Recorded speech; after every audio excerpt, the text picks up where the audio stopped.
Bon bah voilà, dernière partie, enfin je l'espère, donc troisième et dernière partie. Donc j'ai reçu l'Arduino Pro Micro que vous voyez là. Alors au début j'avais fait une première vidéo où j'expliquais les différentes soudures et tout. Enfin où on voyait souder, c'était pas super intéressant donc j'ai zappé cette partie là. Donc qu'est-ce que j'ai fait? J'ai juste pris mes 12 boutons et j'étais regardé dans la documentation où je pouvais les brancher. Donc le vert, là, je vous rappelle, c'est la masse, donc je l'ai branché sur le ground. Et après, mes boutons, je les ai branchés dans l'ordre. Alors, je vais vous faire voir si je vous mets la doc.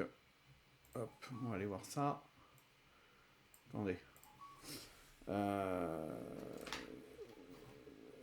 Bah, je l'ai sur le bureau. J'avais oublié que je l'avais mis de côté. Voilà. Donc ça, c'est le composant que j'ai acheté. Et donc, en fait, ce que j'ai fait, c'est que le premier bouton, je l'ai branché sur le GPIO 2, puis après 3, 4, 5, 6, 7, 8, 9, 10, et après j'ai fait 14, 15, 16. Voilà, tout simplement. Et donc ça donne donc ce que vous avez là. Voilà. Donc maintenant, ce que je vais faire, c'est qu'on va pouvoir basculer sur la partie programmation. Alors, je vais... Hop.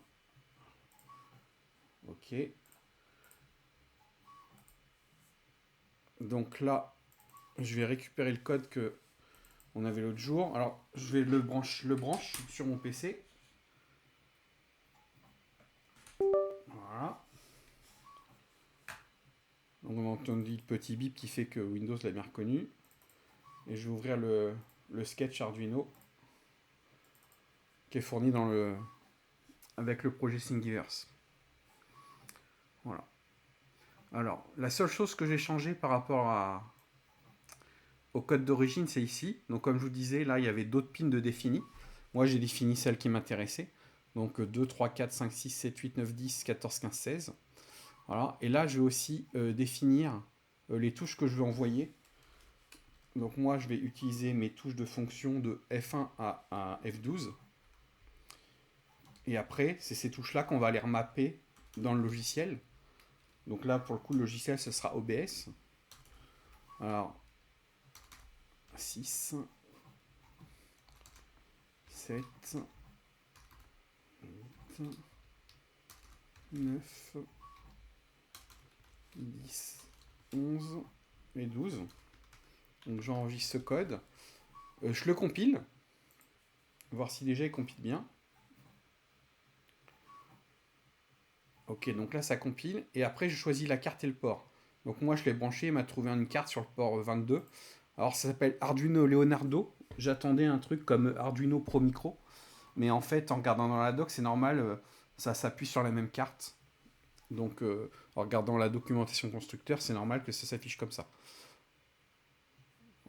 Donc après, je compile le programme et je l'envoie dans ma carte. Donc là, c'est en train d'envoyer normalement le programme dans la carte.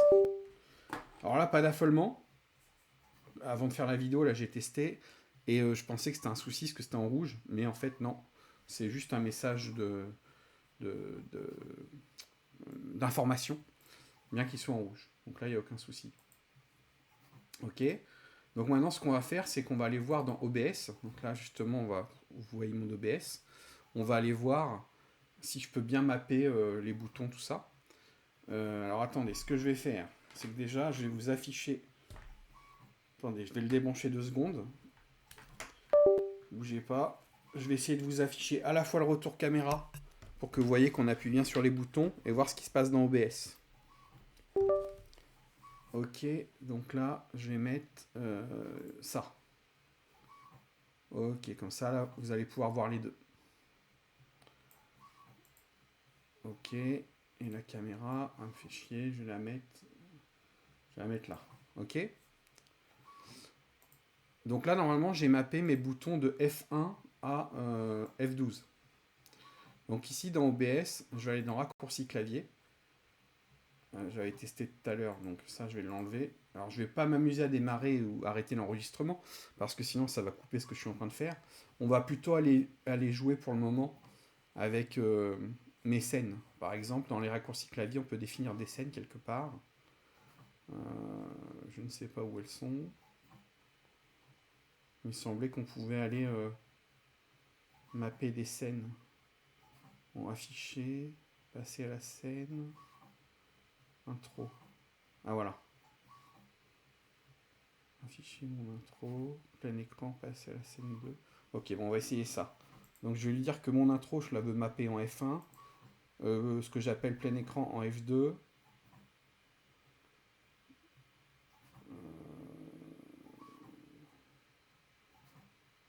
Ok. Non, ça me plaît pas ça.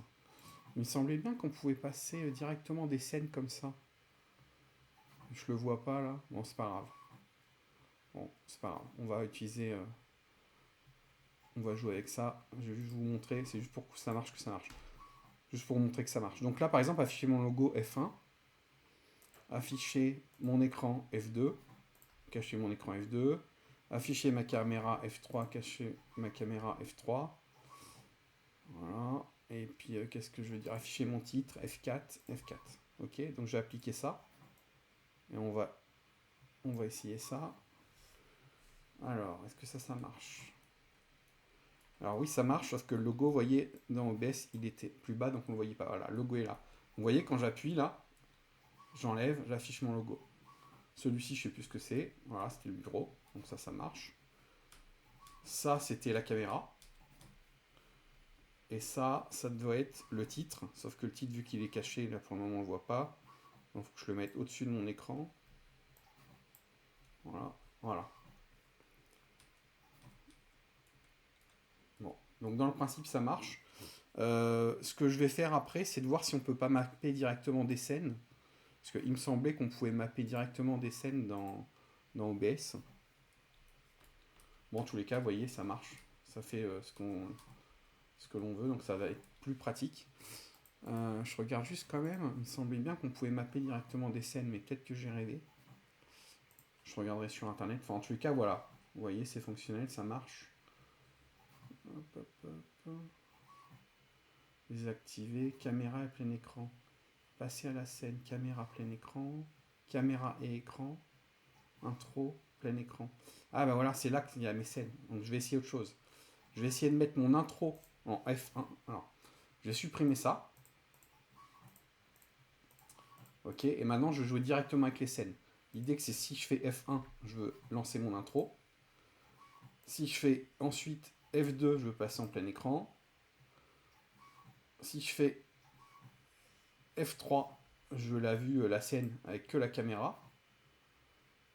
Et puis, puis bah c'est tout. C'est déjà pas mal. Pour tester. Caméra plein écran, intro, ma caméra F3. Ah non, je me suis trompé, c'est pas cool, c'est pas ça. C'est ici. Caméra plein écran, ça sera F3. Et caméra et écran F4. Voilà. À mon avis, c'est ça la bonne méthode. Donc on va essayer. Donc F1, voilà. Là vous avez mon intro. Là vous aviez mon intro. Là, je suis passé en mode plein écran. Là, j'ai la caméra uniquement. Vous voyez, si je... Et là, je vais avoir caméra et plein écran. Voilà. Donc l'idée, c'est que là, maintenant, je vais pouvoir configurer mes 12 boutons selon ce que je veux faire. Et puis voilà, quoi. Ça fait le job. Je vais vous fournir le projet Thingiverse dans le lien de la description de ma vidéo. Ainsi que, il y a le code dedans. Donc vous avez vu, le code, il n'y a pas grand-chose à modifier. Juste modifier donc, les valeurs que je voulais envoyer. Donc moi, de F1 à F12, ici. Et sur quel pin je les avais branchés. Voilà. Donc selon la carte Arduino que vous prenez, faut bien les trouver les schémas équivalents à ça. Moi, c'est un Arduino Pro Micro que j'avais acheté sur Amazon. Donc sur Amazon, ça me disait bien où était en forme Arduino, là, le bleu clair, où se trouvaient les GPIO. Donc moi, j'ai pris cela. Hop. 1, 2, 3, 4, 5, 9, 10, 14, 15, 16. Voilà. Si vous prenez une autre carte, eh bien, pas de souci, il faut juste adapter ce code-là, quoi. Voilà. Bon, si vous avez des questions, n'hésitez pas. J'espère que ce projet, c'est un peu basique et c'était un peu un projet test pour que je règle un peu mon micro, ma caméra et tout le bordel. J'espère qu'avec un Stream Deck, justement, ça va simplifier les choses. Je pense que ça sera plus facile à utiliser. Donc voilà. Allez, salut!